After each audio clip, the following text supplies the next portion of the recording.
The message arrived at exactly 1432 Earth Standard Time, crackling through the quantum communication array that connected Earth to its furthest colonies.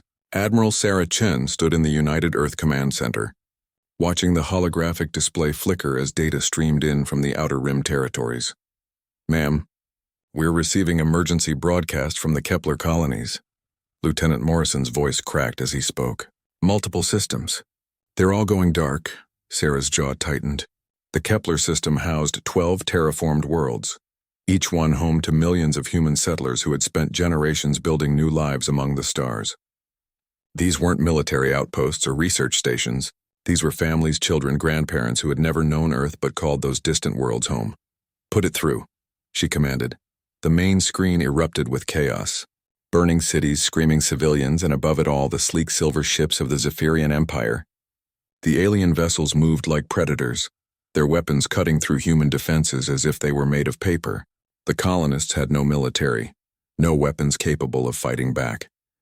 They were farmers, teachers, engineers, artists. "This is Colonel Martinez from Kepler 7, a voice cut through the static. "They came without warning. No demands, no negotiations. They're systematically eliminating every human settlement. We estimate, God help us, we estimate 98 million civilians are already dead." The transmission cut to black. The command center fell silent except for the hum of machinery. Sarah's hands gripped the edge of the console until her knuckles turned white. Around her, officers stared at screens showing empty space where thriving human worlds had existed just hours before. "Admiral," came a whisper from Communications Officer Park. "We're receiving a transmission from the Zephyrian flagship." On screen, the image that appeared made Sarah's blood run cold. The creature was tall, with gray-blue skin stretched tight over an elongated skull. Its black eyes held no emotion, no regret, no humanity. This was High Commander Vextar, leader of the Zephyrian military forces. "Primitive humans of Earth." The alien's voice was mechanical, translated through their universal communicators. "Your species has spread too far into our territory. The Outer Rim worlds have been cleansed. Consider this a demonstration of Zephyrian superiority. Withdraw all remaining human settlements beyond the Sol system, or face the same fate as your colonists." The transmission ended. For a full minute, no one spoke. Then Admiral Chen turned to her senior staff. Her face had changed. The warmth that usually lived in her brown eyes was gone, replaced by something cold and calculating. "Get me the Secretary General," she said quietly, "and prepare a priority message for the Joint Chiefs. Authorization code Omega-7. Lieutenant Morrison paled. Omega-7 was a classification he'd only heard whispered about in the Academy. It meant something beyond normal military response. It meant Earth was preparing to unleash something the colonies had never seen. Within 6 hours, every television, radio, and communication device on Earth carried the same message. Secretary General Williams sat behind a simple desk, his usually diplomatic demeanor replaced by something fierce and terrible. "Citizens of Earth," he began. "Today, the Zephyrian Empire murdered 98 million of our people. Men, women, children, infants who had done nothing but try to build peaceful lives among the stars. They killed them because they considered humans an inconvenience." His pause stretched for several seconds. When he continued, his voice carried the weight of 7 billion people's rage. "The Zephyrians believe they understand humanity. They have studied our outer colonies, our peaceful settlements, our farmers and teachers.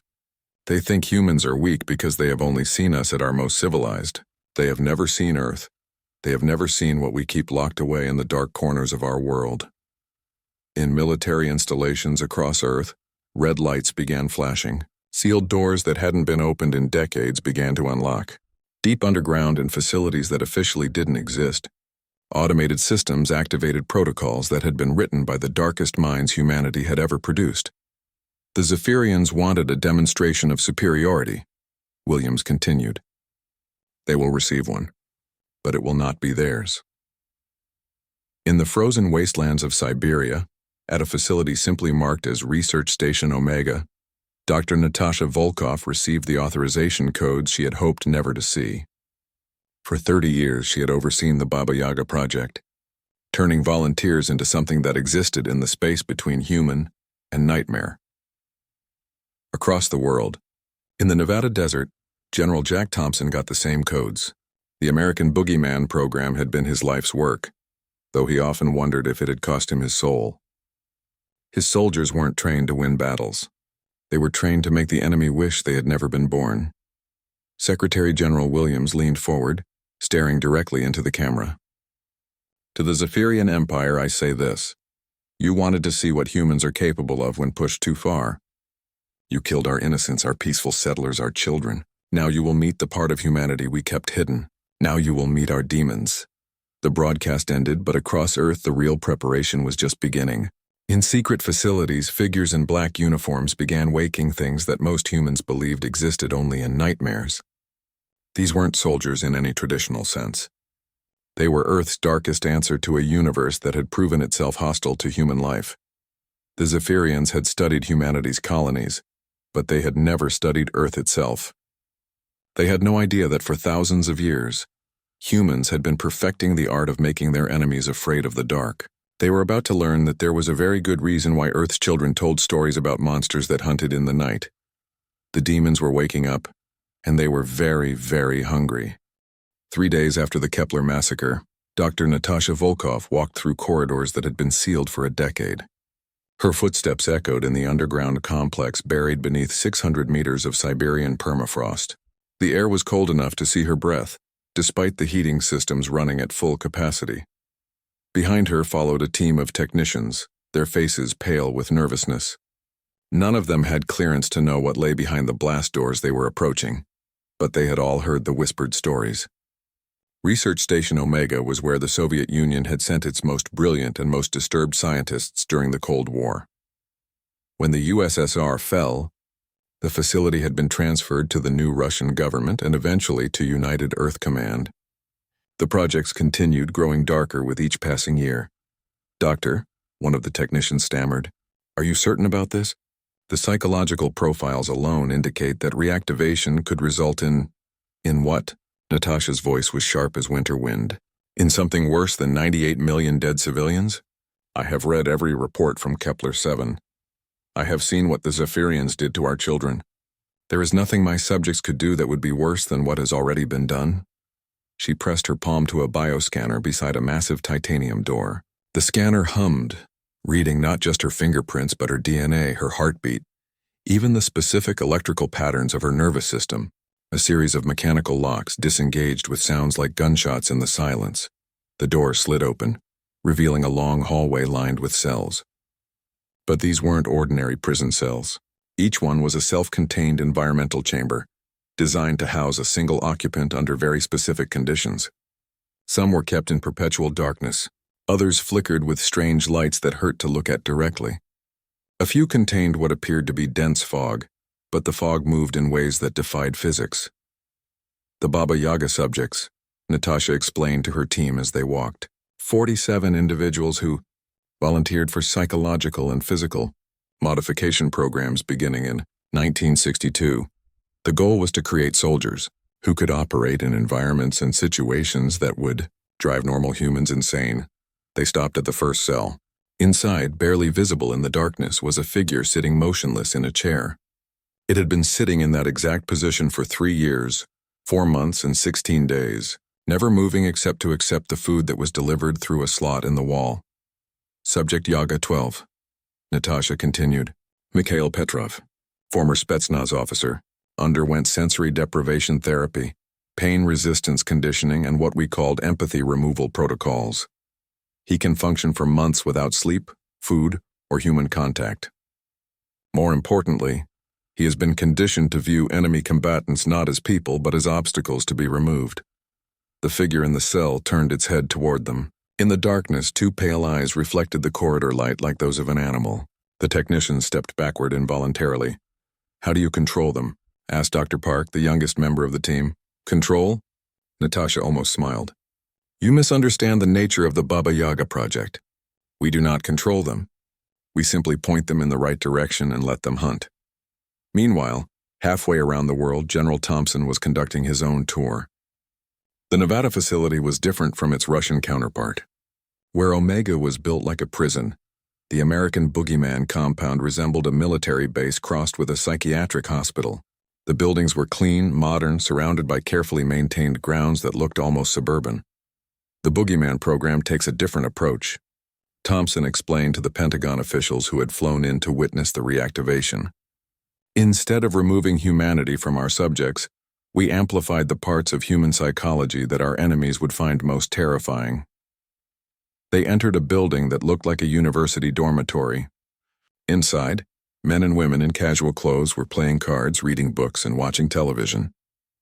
They looked like any group of adults spending time together except for their eyes. There was something predatory about the way they tracked movement, something calculating in how they assessed every person who entered their space. These subjects volunteered for psychological conditioning based on humanity's oldest fears. Thompson continued, "We studied every culture's boogeyman myths, every nightmare that has haunted children since humans first gathered around fires. Then we taught our people to become those nightmares." One of the Pentagon officials, a woman named Director Hayes, looked skeptical. "They look normal, General. How exactly are they supposed to frighten an alien species that has technology centuries ahead of ours?" Thompson smiled, but it wasn't a pleasant expression. "Director, what do you think makes humans the most successful predators on Earth? It's not our strength or our speed. It's our ability to adapt, to learn, and most importantly, to make our prey afraid. These people have been trained to study any enemy, learn what that enemy fears most, and then become that fear." He gestured to a man in his 30s who was reading a paperback novel. Subject Boogeyman 7, Marcus Reed, former Army Ranger and child psychologist. He spent 2 years studying the psychological development of fear responses in over 40 different species. He can analyze any intelligent creature and determine exactly what would trigger its deepest psychological terror. As if sensing their attention, the man looked up from his book and smiled. It was a perfectly normal, friendly smile, but somehow it made everyone in the room feel like they were being watched by something that was very good at hiding what it really was. The Zephyrians made a critical error, Thompson explained as they moved to the next building. They assumed that because our outer colonies were peaceful, all humans were peaceful. They have no idea that Earth has spent thousands of years perfecting the art of psychological warfare. Back in Siberia, Dr. Volkov stood before a massive computer terminal, her fingers flying over controls that hadn't been activated in over a decade. Around her, technicians monitored biometric readings from the 47 cells as their occupants began to wake from their long hibernation. "Begin revival protocols," she commanded. "Start with subjects Yaga 1 through Yaga 12. We will deploy them in the first wave." On her screens, heart rates increased. Brain activity spiked. In their cells, the Baba Yaga subjects began to move for the first time in years. They stretched, tested their muscles, and began the mental exercises that kept their minds sharp during their long sleep. Natasha watched the biometric readings and felt a mixture of professional pride and deep unease. These people had volunteered to become something beyond human understanding. They had given up normal lives, normal relationships, normal emotions, all in service of being ready for a moment exactly like this one. "Doctor," one of her assistants called out, "we're receiving deployment orders from Earth Command.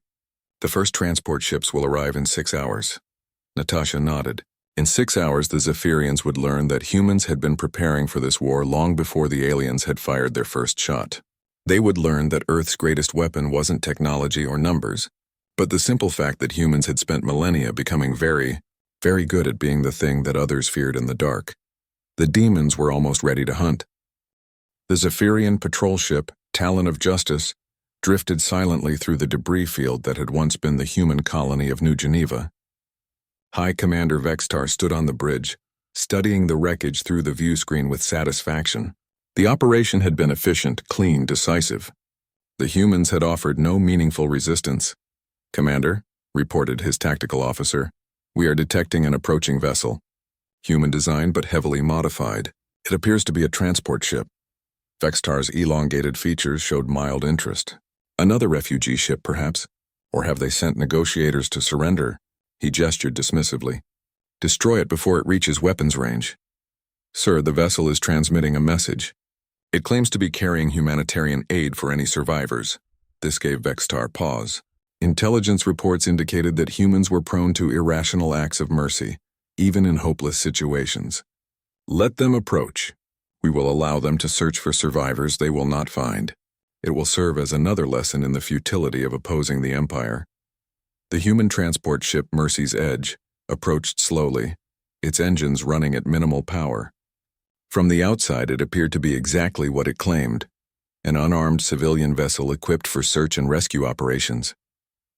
The Zephyrians detected no weapons, no military modifications, no threat of any kind. Inside the ship, 12 individuals sat in perfect silence.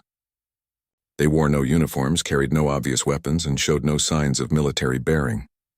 To a casual observer, they might have been doctors, social workers, or clergy. This was exactly what they had been trained to appear to be. Yaga 1, the woman who led this particular group, checked her wrist display one final time. They were now within optimal range of the Zephyrian vessel. She turned to her companions and spoke in Russian, her voice calm and pleasant. "Children, it is time to play." The 12 figures began to move with purpose that was beautiful and terrible to watch. Each one retrieved items from their personal bags. Medical instruments, children's toys, family photographs, everyday objects that no security scan would flag as dangerous. In their hands, these innocent items became something else entirely. "Talon of Justice, this is Mercy's Edge," came the transmission from the human ship. "We request permission to dock and coordinate our search efforts." High Commander Vextar was feeling generous. "Permission granted. You have 1 hour to convince yourselves that your people are truly dead." The docking proceeded normally. Zephyrian security scanned the 12 humans thoroughly and found nothing threatening. The humans smiled politely, answered all questions with appropriate deference, and expressed proper gratitude for Zephyrian mercy in allowing their mission. Yaga 1 introduced herself as Dr. Elena Kozlova, a trauma counselor specializing in disaster response. Her colleagues were social workers, medical technicians, and grief counselors. They asked only to be shown to areas where survivors might be hiding, so they could provide comfort in these dark times. The Zephyrians, confident in their superiority, assigned 2 guards to escort the humans through the ship. After all, what possible threat could unarmed civilians pose to a military vessel crewed by the galaxy's most advanced species? The first sign that something was wrong came from Deck 7. Technician Zalteth was running routine maintenance on the atmospheric processors when he heard singing. The melody was unfamiliar, human-sounding, but hauntingly beautiful. He followed the sound down a corridor, curious despite himself. He found one of the human females sitting beside an air vent, humming softly while she worked on something with her hands. She looked up as he approached and smiled warmly. "Hello," she said in accented but clear Zephyrian. "I am looking for a little girl. She would be about this tall with brown hair." "Have you seen her?" Zalteth was confused. "There are no human children on this ship. All the colonists were eliminated." The woman's smile never wavered. "Oh, but she must be here. I can hear her crying." She held up the object in her hands. It was a small doll, crudely made from medical bandages and surgical thread. She dropped her toy when the bad men took her. "I need to return it." Something about the woman's tone made Zalteth uncomfortable. Her words were reasonable, but her eyes were wrong. They held an intensity that suggested she truly believed a human child was hiding somewhere on the ship. "I assure you there are no survivors," he repeated, backing away slowly. The woman stood gracefully, still holding the bandage doll. "I think you are lying to me," she said, her voice still sweet and concerned. "I think you know where she is, and you are keeping her from me. That makes me very sad." Zalteth reached for his communication device, but the woman moved faster than his eyes could follow. The crude doll was suddenly pressed against his throat, and he realized too late that the surgical thread had been fashioned into a garrote.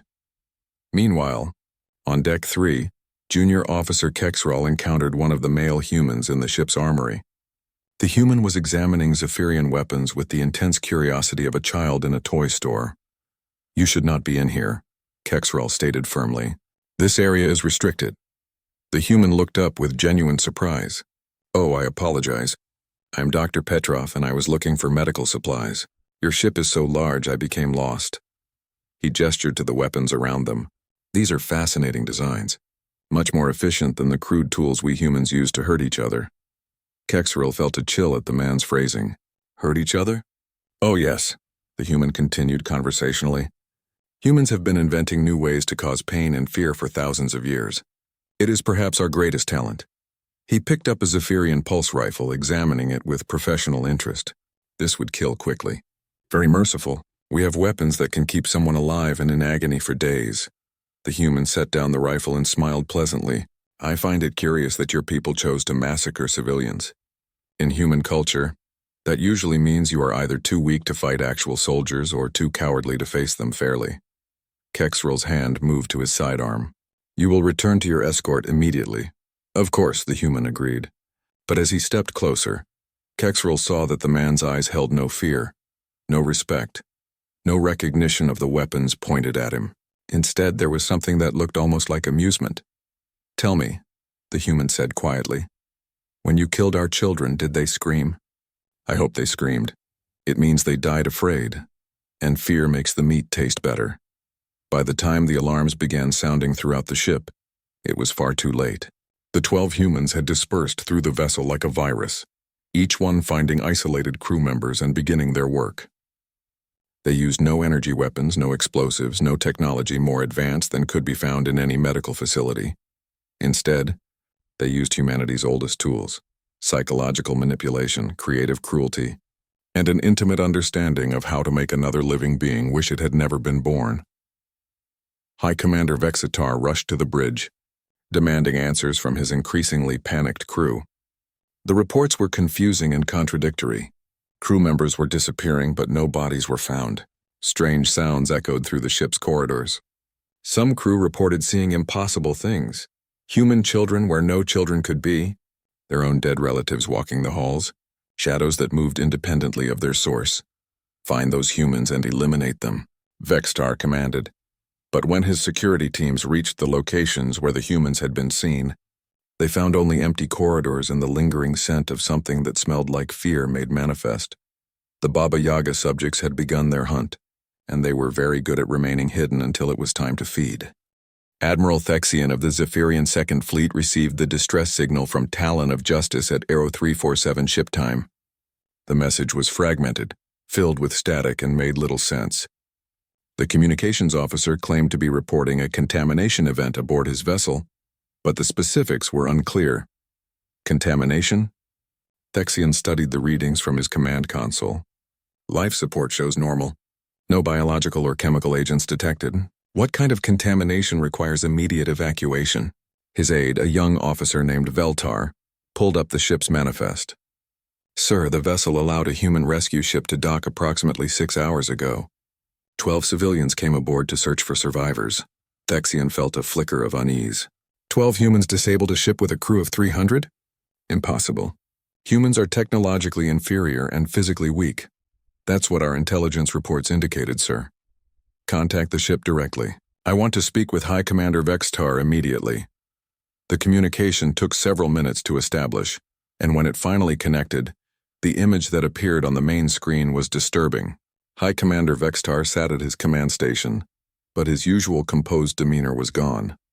His hands shook slightly and his large black eyes darted constantly to the edges of the screen, as if watching for something that might appear. Admiral. Vexitar's voice was hoarse. You must not send rescue ships. Do not allow any human vessel to approach your fleet. They are not what we believed them to be. Explain, Thexian demanded. The 12 humans, they disappeared into our ship. We cannot find them, but we know they are still here. My crew reports impossible things. Voices of dead family members calling from empty rooms, shadows that move when no one is there to cast them. 3 of my officers have suffered complete psychological breaks. Thexian's expression hardened. Are you telling me that 12 unarmed humans have reduced you to superstitious terror? Admiral, yesterday Officer Kexrel was found in the armory alive but unresponsive. He sits in the medical bay staring at the wall, occasionally whimpering about children who ask him why he killed them. The children he sees are not there, but he cannot stop answering their questions. The transmission flickered with static, and for just a moment, something else appeared on the screen behind Vexitar. It looked like a small human female, perhaps 7 years old, with burns covering half her face. She waved at the camera before the image stabilized. Did you see that? Vexitar turned to look behind him, but nothing was there. Thexian felt a chill that had nothing to do with the ship's temperature control. Return to the fleet immediately. We will contain whatever psychological weapon the humans have deployed. Sir, I'm not certain we can. The humans seem to understand us better than we understand ourselves. They know exactly what each crew member fears most, and they use that knowledge like a precision weapon. As if summoned by their conversation, a new alarm began blaring throughout Vextar's ship. The High Commander's eyes widened in terror. "They're in the engine room," he whispered. The transmission cut to black. 6 hours later, the Talon of Justice arrived at the rally point, but it was a ghost ship. Life support was functional. All systems operated normally, but there was no response to communication attempts. When Admiral Thexian's boarding parties finally forced entry, they found a vessel populated by crew members who could no longer distinguish reality from nightmare.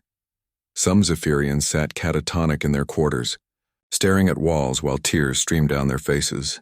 Others wandered the corridors, having conversations with empty air, occasionally screaming at things that existed only in their minds. A few had barricaded themselves in storage compartments, convinced that human children were hunting them through the ship's ventilation system. The 12 human civilians were nowhere to be found. In the ship's medical bay, they discovered High Commander Vextar. He was physically unharmed but psychologically destroyed. When questioned, he could only repeat the same phrase. "The children came back. The children came back. They wanted to know why we hurt them." News of the Talon incident spread through the Zephyrian fleet, despite attempts to classify the information.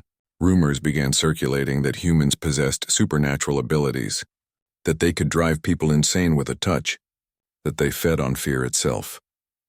Admiral Thexian tried to maintain discipline, but the damage was done. When his fleet detected another human vessel approaching their position, the crew's response was immediate and overwhelming panic. This time, the human ship was clearly marked as a medical vessel. It transmitted credentials identifying its passengers as grief counselors and psychological trauma specialists, sent to help with the unfortunate misunderstanding that had occurred aboard the Talon of Justice.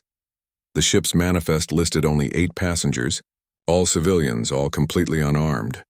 "Sir," reported the tactical officer, his voice tight with barely controlled fear, "the human vessel is requesting permission to dock. They claim they want to provide psychological assistance to our traumatized crew members."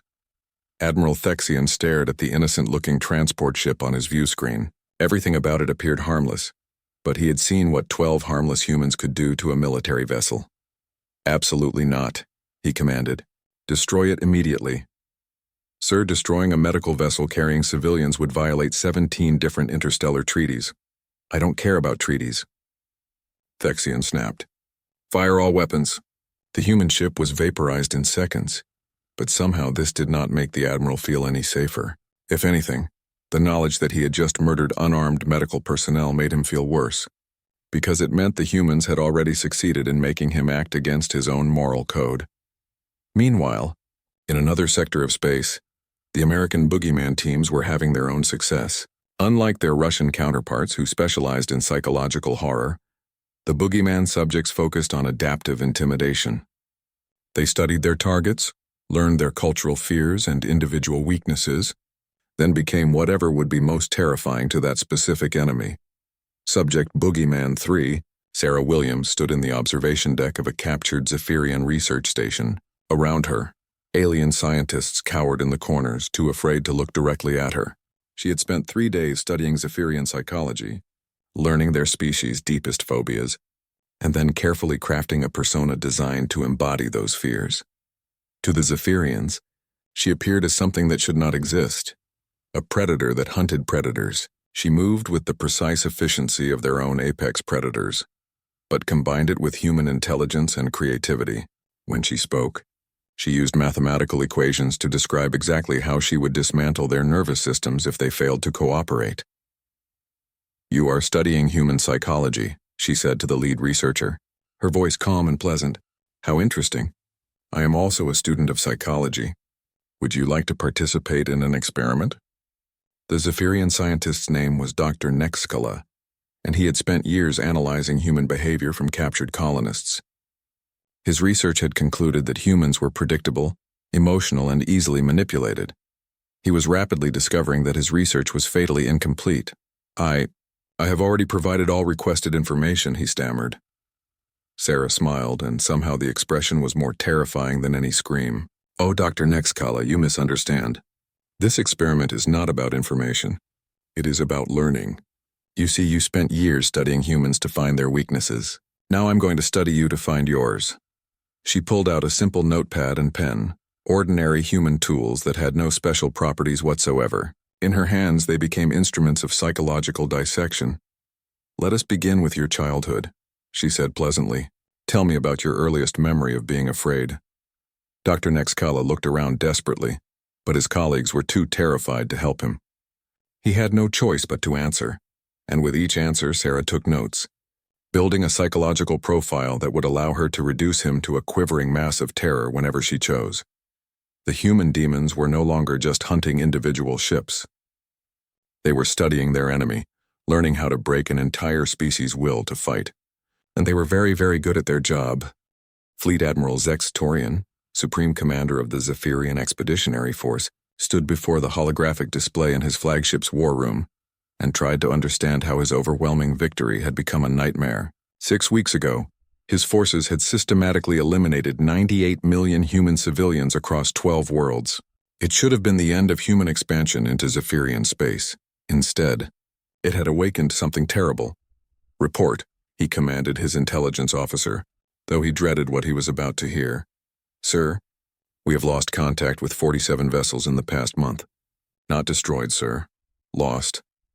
The ships are found drifting with their crews intact, but—" The officer paused, searching for words that could adequately describe the situation. But no longer functional as military personnel. "The humans are not killing our crews, Admiral. They are breaking them. Our best psychiatrists cannot explain what they are doing to our people's minds." Zexi Torian turned to study the tactical display. Red markers indicated the locations where Zephyrian ships had encountered human civilian vessels. The pattern was clear and deeply disturbing. The humans were not attacking random targets. They were specifically hunting Zephyrian military vessels, and they were doing it with small groups of apparently unarmed civilians.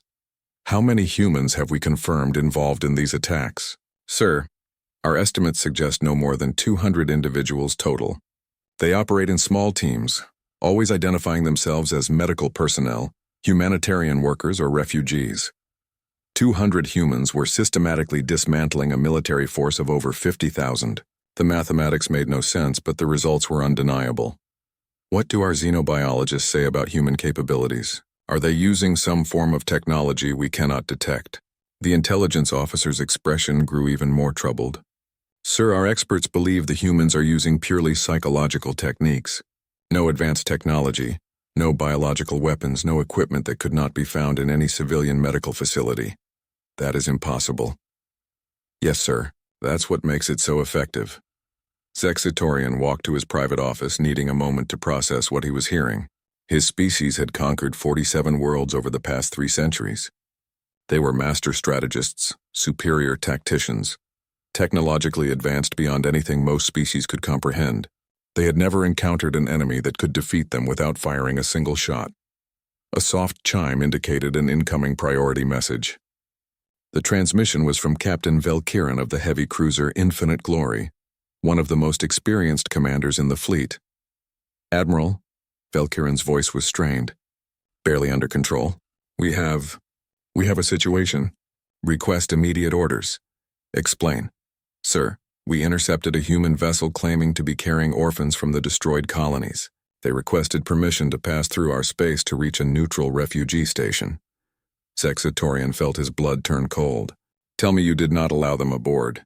"Sir, they were children. Human children aged approximately 5 to 12 years. Our scans confirmed they were unarmed, unaugmented, completely normal biological humans. They appeared to be genuinely traumatized refugees." "Captain, you will immediately—" "Sir, they have been aboard for 3 hours. My crew is beginning to exhibit signs of severe psychological distress." The transmission flickered, and for a moment, Zexitorian could see Velkiran's bridge in the background. Zephyrian officers sat at their stations, but many were crying openly. Others stared at their screens with expressions of overwhelming guilt and horror. "The children ask questions," Velkiran continued, his voice breaking. "Simple questions.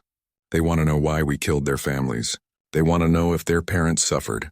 They ask if we have children of our own, and whether we would want someone to hurt them the way we hurt human children." "Maintain discipline, Captain. They are attempting psychological manipulation." "Sir, they are 8 years old. They should not be capable of—" "One of them, A little girl with burns on her arms asked Officer Texmalar if he remembered the sound children make when they burn. Texmalar was part of the bombardment team at Kepler 7. He collapsed and has not stopped screaming since. The transmission ended abruptly. Zextorian stood alone in his office, trying to comprehend what he was facing. The humans had somehow trained their children to be weapons of psychological warfare. Either that, or human young naturally possessed an ability to inspire guilt and terror in their enemies. Neither possibility was comforting. A new alert flashed on his personal console. Intelligence reports were coming in from across the fleet, all describing similar encounters. Human refugees were requesting aid, protection, or simply passage through Zephyrian space. Some claimed to be survivors from the destroyed colonies. Others identified themselves as family members searching for lost loved ones. A few were supposedly journalists wanting to document the aftermath of the conflict. Every single one was accepted aboard Zephyrian vessels by crews who still believed they were dealing with a primitive, peaceful species. Every single encounter resulted in psychological casualties that rendered entire crews combat ineffective. The Admiral's communication system activated automatically, indicating an incoming message on the emergency command frequency. The sender was identified as Dr. Elena Kozlova, the same human trauma counselor who had first appeared on the Talon of Justice 6 weeks earlier. Fleet Admiral Zextorian, the woman's voice was calm and professional. "I believe we need to talk." "Identify yourself," he demanded, though he was not certain he wanted to know the answer. "I am exactly what I claim to be, Admiral. I am a trauma counselor. I specialize in helping people deal with the psychological aftermath of violence. Your crews have experienced significant trauma, and I am here to help." The woman's image appeared on his screen. She looked harmless, even grandmotherly, with graying hair and kind eyes. She sat in what appeared to be a comfortable office, with diplomas and certificates visible on the walls behind her. "However," she continued, "I should mention that I also specialize in causing the type of psychological trauma that my colleagues and I have been treating. You might say it is important to understand the disease before you can cure it." Zextorian felt his hands begin to shake. "What do you want?" "I want you to understand something very important, Admiral. The 98 million humans you killed were farmers, teachers, children, grandparents. They were the gentlest, most peaceful members of our species. They represented humanity at its most civilized and merciful." She leaned forward slightly, and her kind expression never changed. "The people you are dealing with now are different. We are the humans that Earth keeps locked away when there is no war to fight. We are what humanity becomes when you hurt our children. This is psychological warfare. I will not be intimidated by—" "Admiral," the woman interrupted gently, "you have already been intimidated. Your fleet is falling apart. Your crews refuse to engage human vessels. Some of your captains have begun spacing themselves rather than face another encounter with my colleagues." The statement was true, and they both knew it. "The Earth authorities have asked me to deliver a message to you," Dr. Kozlova continued. "You may withdraw your forces from human space immediately, or we will continue our current operations until your entire fleet is psychologically neutralized. The choice is yours. We have superior numbers, superior technology. Admiral, you have 3,000 functional military personnel remaining out of an original force of 50,000. The others are either catatonic, suffering complete psychological breaks, or have requested transfer to medical facilities. Your technological superiority is irrelevant when your crews are too traumatized to operate their equipment." Zextorian stared at the screen, knowing that the human was right. His proud fleet had been reduced to a collection of ships crewed by broken, terrified personnel who flinched at shadows and wept when they thought no one was watching. "What are you?" he whispered.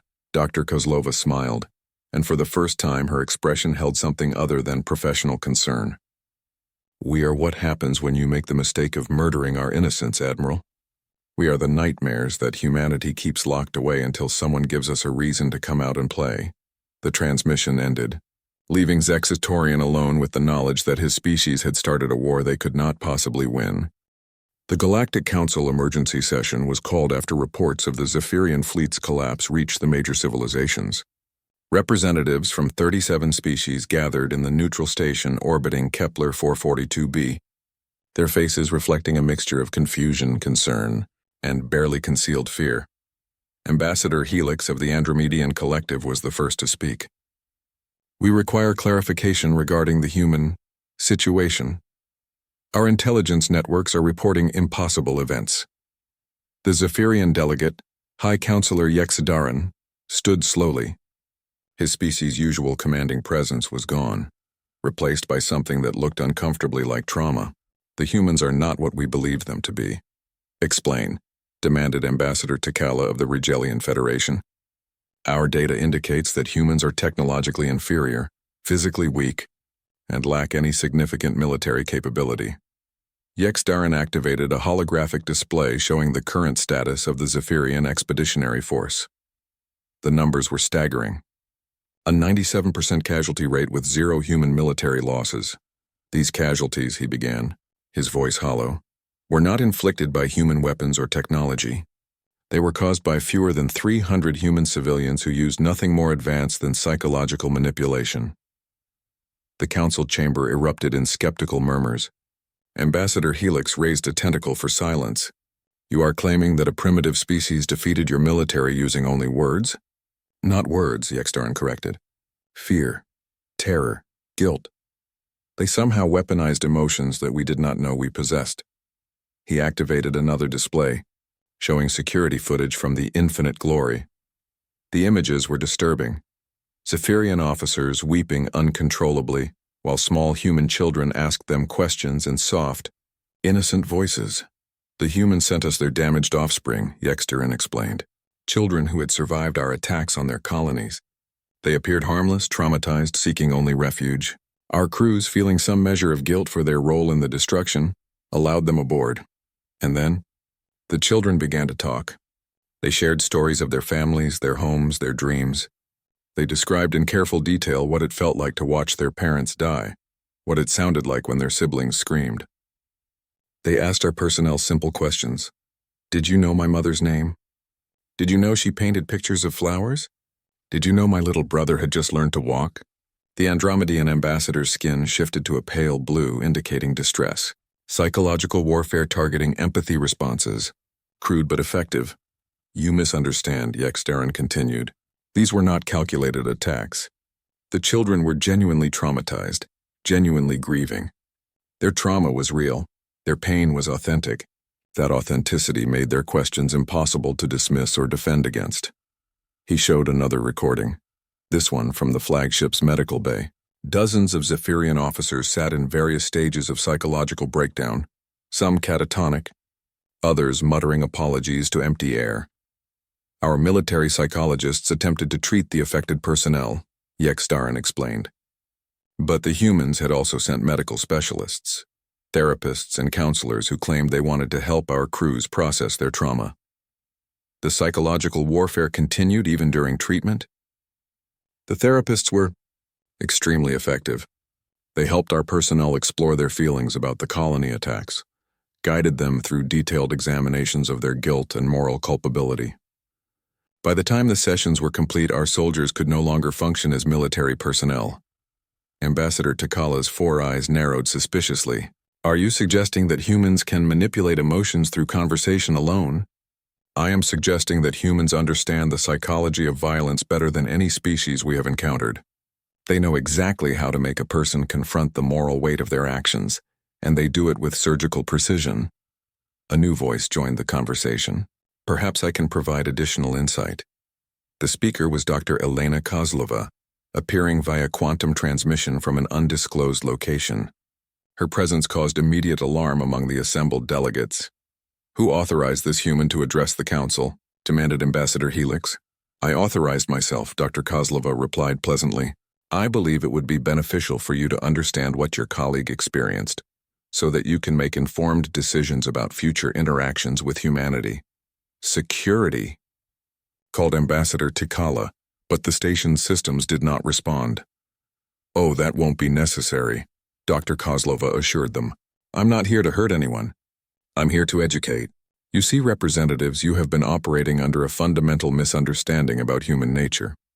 She activated her own holographic display, showing images from Earth, cities, farms, families, schools, all the peaceful aspects of human civilization. You observed our outer colonies and concluded that humans are peaceful, weak, easily conquered. This was not an unreasonable assumption based on the evidence available to you.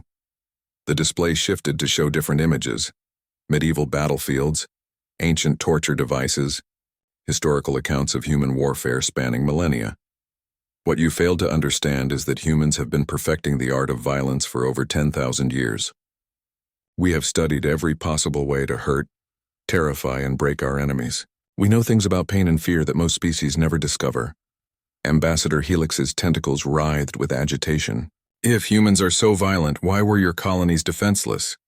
Because we learned something that apparently your species has not, Dr. Kozlova replied. We learned that violence should be a last resort, used only when all other options have been exhausted. Our colonies were peaceful because we chose peace. When you forced us to choose violence, we became very good at it very quickly.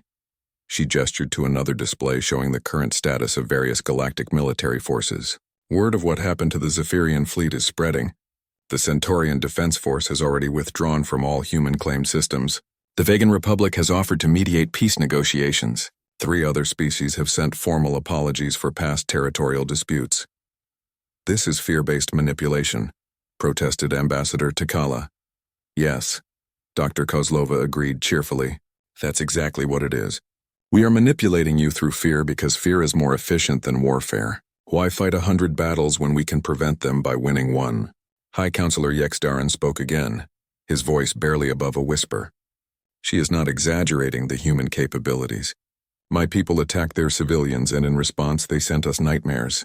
Not metaphorical nightmares. Actual literal nightmares. They found ways to make our most experienced soldiers afraid to sleep. Afraid to be alone, afraid of children's voices. The question before this council, Dr. Kozlova continued, is simple. Do you want to treat humanity as a peaceful species that prefers diplomatic solutions? Or do you want to treat us as a threat that needs to be eliminated? Are you threatening us? Demanded Ambassador Helix. I'm offering you a choice, she replied. The same choice we offered the Zephyrians. You can coexist peacefully with humanity, or you can discover what happens when you try to hurt us. The transmission shifted to show real-time footage from various Earth facilities. Underground bunkers filled with people who moved like predators. Training facilities where humans practiced techniques that had no names in any civilized language. Laboratories where scientists studied the psychology of fear with the same intensity other species devoted to physics or mathematics. We have been preparing for this conversation for 70 years, Dr. Kozlova explained. Every time a species achieved interstellar travel, we knew that eventually someone would decide humans were weak enough to conquer. We prepared for that day. The council chamber fell silent as the delegates absorbed what they were seeing. Humanity was not just another primitive species to be conquered or ignored. They were something far more dangerous, a civilization that had weaponized empathy, turned guilt into a tactical advantage, and made psychological warfare into an art form. What do you want? Asked Ambassador Helix, his voice tight with barely controlled fear. Recognition, Dr. Kozlova replied simply. Acknowledgement that humanity deserves the same respect you show to any other spacefaring species. The right to exist without constantly proving we deserve to live. She smiled, and the expression was both gentle and terrifying. In exchange, we will continue to be the peaceful, cooperative species you first encountered. But if you choose to test us again, if any species decides to repeat the Zephyrian mistake. The transmission ended, leaving the council to contemplate a universe where humanity was no longer the weakest species, but potentially the most dangerous. 6 months after the Galactic Council emergency session, Admiral Sarah Chen stood in the rebuilt command center of New Geneva Colony. The settlement that had been reduced to ash and debris was now rising from its ruins, but the new structures were different, harder. The colonists who returned were different too. They had learned that peace was a luxury that required constant vigilance to maintain. Admiral, reported Captain Torres, her new intelligence officer, we're receiving the final evacuation confirmations from the Zephyrian territories. Their fleet withdrawal is complete. Sarah nodded, studying the holographic display that showed human space expanding into regions that had been Zephyrian-controlled for centuries. The Empire had not just retreated. They had abandoned entire sectors, fleeing from an enemy that had never fired a shot at their ships. What's the status of our special forces? All Baba Yaga and Boogeyman units have been recalled to Earth. Dr. Volkov reports that the Siberian facility is secure, and General Thompson confirms that the Nevada installation has returned to standby status. The demons had gone back to sleep, but everyone knew they were still there, waiting in the darkness for the next species that made the mistake of underestimating humanity. "Admiral," came another voice from across the command center. "We're receiving a priority transmission from Earth Command. Secretary General Williams wants to address the colony personally." The main screen activated, showing the familiar face of the man who had authorized the release of humanity's darkest weapons. He looked older now, bearing the weight of decisions that had changed the galaxy forever. "Citizens of New Geneva," Williams began, "6 months ago, 98 million of our people were murdered in an unprovoked attack. Today I can announce that not only has the threat been eliminated, but humanity has taken its rightful place among the galactic community." Sarah listened to the speech, but her attention was drawn to the data flowing across her personal console. Intelligence reports from across known space painted a picture of a galaxy that was rapidly reorganizing itself around a new reality. The Centaurian Defense Force had formally requested a non-aggression pact with Earth, offering territorial concessions in exchange for assurance that humans would never visit their worlds uninvited. The Vegan Republic had gone further, proposing a mutual defense treaty that would place their military under joint human-vegan command in exchange for protection from other species. Most significantly, 17 different civilizations had sent delegations to Earth, not to negotiate treaties or trade agreements, but to study human psychology and warfare. They wanted to understand how a species could weaponize empathy, how creatures that built hospitals and schools could also create the most effective psychological warfare specialists in the galaxy. "The universe has learned an important lesson," Williams continued in his address. "Humanity is not weak because we choose peace. We are strong because we have seen what violence truly costs, and we choose to pay that price only when there is no alternative." Admiral Chen thought about the cost. The Baba Yaga and Boogeyman programs had produced incredible results, but at a terrible price to the volunteers. The men and women who had broken the Zephyrian fleet were heroes, but they were also deeply damaged individuals who could never return to normal life. They had sacrificed their humanity to save humanity, and that sacrifice would never be forgotten. "Admiral," Captain Torres called out, "we're detecting approaching vessels. Multiple signatures, various species. They're transmitting diplomatic credentials." Sarah pulled up the identification data and smiled.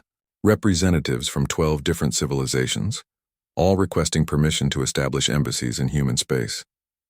The same species that had ignored humanity for centuries were now eager to be counted as friends rather than potential enemies.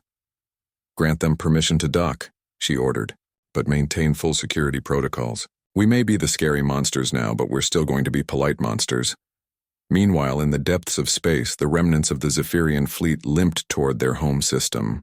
High Commander Vextar, one of the few officers still mentally capable of commanding a ship, stood on the bridge of his damaged vessel and tried to compose his final report. How could he explain to the Zephyrian High Command that their superior military had been defeated by unarmed civilians? How could he describe the way human children had reduced veteran soldiers to crying shells of their former selves? How could he convey the terror of facing an enemy that attacked not your body, but your soul? "Commander," reported his communications officer, "we're receiving a message from the human vessel Mercy's Edge. They're requesting permission to approach." Vextar felt his blood turn to ice. That was the same ship that had started the nightmare 6 months ago, the same ship that had delivered the first Baba Yaga team to his fleet. "Sir," the communications officer prompted, "how should we respond?" "Tell them." Vextar paused, knowing that his next words would define the rest of his career, possibly the rest of his species' existence. "Tell them they have permission to approach, and prepare the entire crew for psychological evaluation afterward." The human ship docked with the same deceptive gentleness it had shown before. The same 12 individuals who had destroyed his fleet walked aboard, led by the woman who still called herself Dr. Elena Kozlova. They smiled with the same professional warmth, carried the same innocent medical equipment, spoke with the same gentle voices that had haunted his dreams for months. "Commander Vextar," Dr. Kozlova greeted him pleasantly, "I wanted to personally deliver our final medical assessment of your crew and to provide some closing therapy for those who need it." "Why?" he asked, his voice barely a whisper. Why are you helping us after what we did? Dr. Kozlova tilted her head, considering the question. Because, Commander, we are not monsters. We are humans. We believe in healing and redemption, and the possibility that even those who have committed terrible acts can learn to be better. She handed him a data pad containing detailed psychological profiles and treatment recommendations for every member of his crew. Your people attacked ours because you believed we were weak. We responded by showing you our strength. Now we want to show you our mercy. But you could destroy us completely. Why show mercy to an enemy? Because, Dr. Kozlova replied, the strongest warriors are those who know when not to fight. Your species has learned that humans are dangerous when provoked. Now we want you to learn that we are compassionate when approached with respect. As the human team began their work, providing genuine psychological care to the crew members they had previously traumatized, Vextar realized that this was perhaps the most terrifying demonstration of all. The humans could break their enemies completely, but they chose not to. They could rule through fear, but they preferred to lead through example. In the months that followed, stories of the human war spread throughout the galaxy. Different species told different versions, but all agreed on the essential truth. Humanity was not a species to be conquered or ignored. They were neighbors to be respected, allies to be cherished, and enemies to be avoided at all costs. The universe had learned that there were monsters hiding in the darkness between the stars. But it had also learned that sometimes when the monsters were human, they might choose to protect you instead of devour you. And in the end, that choice made all the difference. The demons were sleeping again, but their legend lived on, ensuring that no species would ever again make the mistake of confusing human kindness with human weakness. The galaxy had found its boogeyman, and discovered that sometimes the boogeyman was exactly what the universe needed.